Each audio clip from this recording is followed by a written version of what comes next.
We've touched on numerous topics, and tonight we're showcasing the history of baseball, how black athletes use their gifts to create a safe space for the next generation. Brandon Roth has the story. If you think Jackie Robinson was the first black baseball player to play in the major leagues, think again. Josh Rawitch, president of the National Baseball Hall of Fame, says Central New York native Bud Fowler, who grew up in Cooperstown, broke the color line in Major League Baseball decades before Jackie Robinson.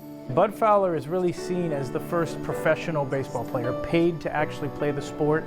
He was raised here in Cooperstown, walked these same streets where we're standing right now, but long before the Hall of Fame existed. Fowler is one of the many fascinating stories on display at the Baseball Hall of Fame's newest exhibit, The Souls of the Game, Voices of Black Baseball.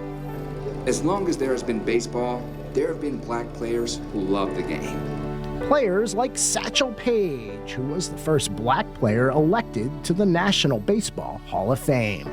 If you ask people who some of the greatest pitchers of all time, Satchel Paige's name is always going to come up.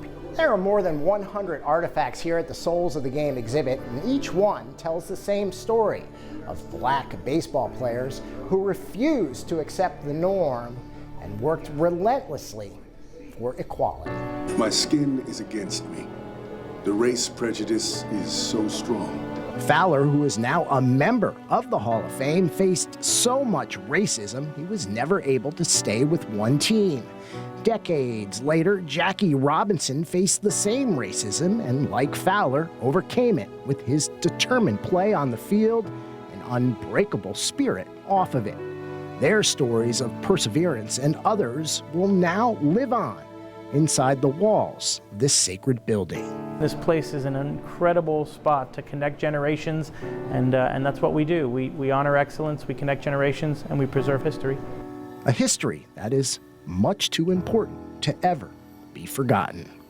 At the National Baseball Hall of Fame in Cooperstown, I'm Brandon Roth reporting.